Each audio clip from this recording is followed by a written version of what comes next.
Be cool, Scooby-Doo, again they reboot you to solve the same old mysteries. Because Scooby-Doo, they're cashing in on you. Be cool, Scooby-Doo, la-da-da-da-da, la-da-da-da-da. So I guess about the time they decided to bring back Bugs Bunny, they also decided to bring back Scooby-Doo. Because apparently we can't go a few years without a new Scooby-Doo. I said before that I like Scooby-Doo, and I've liked it ever since I saw the reruns of the original show a long time ago. But it is kind of impressive that they've been able to take this concept and revitalize it so many times. Granted, some versions have been better than others. I still don't know what the hell this is. And of course, with every version they try to do something different. Like with Mysteries Incorporated, they actually added an overarching story. And as time went on, they did develop the characters a lot, because the further back in time you go, the less interesting they become. If you watch the original show, like Fred, Daphne, and Velma, while they did have certain character traits about them, they were pretty much the same character. But over time they did give them more personality, what they were supposed to be. You know, Velma's the smart one, Daphne's the pretty girl, and Fred drives the mystery machine, I guess. They tried to use that a lot more. In Be Cool Scooby-Doo, they actually redesigned the characters to look a little bit more simpler. And honestly, they look alright. I think they did Velma's design really well, although personally, Mysteries Incorporated version was a lot cuter. Also, Daphne doesn't have leggings anymore. I wonder why they did that.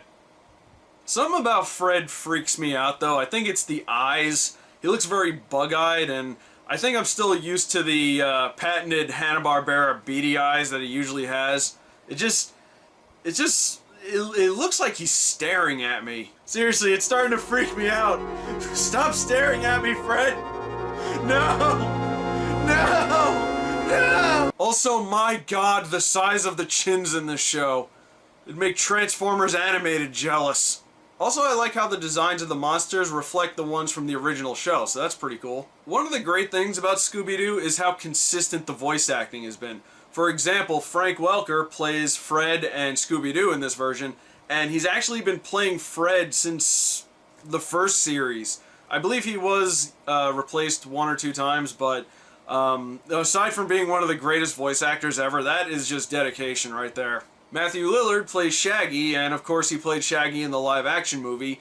And ever since then, they use him for the voice quite often. And he's a fine replacement for Casey Kasem, who's played Shaggy many times in the past. And of course, we got Grey Griffin, who's Daphne, and of course, she's played Daphne before, and she's done a very good job at it. Newcomer to the cast is Kate Micucci, who plays Velma. She hasn't really played any big roles, at least none that I'm aware of, but she has played a lot of side characters. You might recognize her as the voice of Sadie from Steven Universe. So the funny thing about this show is, despite being called Be Cool Scooby-Doo, Scooby-Doo doesn't really have much of a role in this. It mostly focuses on Fred, Velma, and Daphne, and Shaggy and Scooby seem to just be, you know, side characters. In fact, I was surprised to hear that Scooby didn't even have a lot of lines in the episodes I saw. Also, of all the versions of Scooby-Doo I've seen, this one seems to be the most comedy-heavy. The character that went through the most change personality-wise was probably Daphne, and they turned her into sort of this childish, naive goofball. She's almost reminiscent of Lola from the Looney Tunes show, which may or may not be a good thing. It feels very unbalanced, because Fred, Velma, and Daphne were supposed to be the straight men, sorta, and then Shaggy and Scooby were the ones goofing off. A lot of weird humor in this, too. Like, there was an episode where they were on a boat who was captained by one of Fred's friends, and throughout the episode, for some reason, he was slowly turning into a pirate. Like, his speech would start changing, and every time we'd see him, he'd have, like, a beard, and then the hat, and then the coat, and it was just, it was funny, but, you know, now that I think about it, I think Monty Python did that gag, too. It might be one of their more obscure things. But yeah, it seems that's the kind of humor this show has.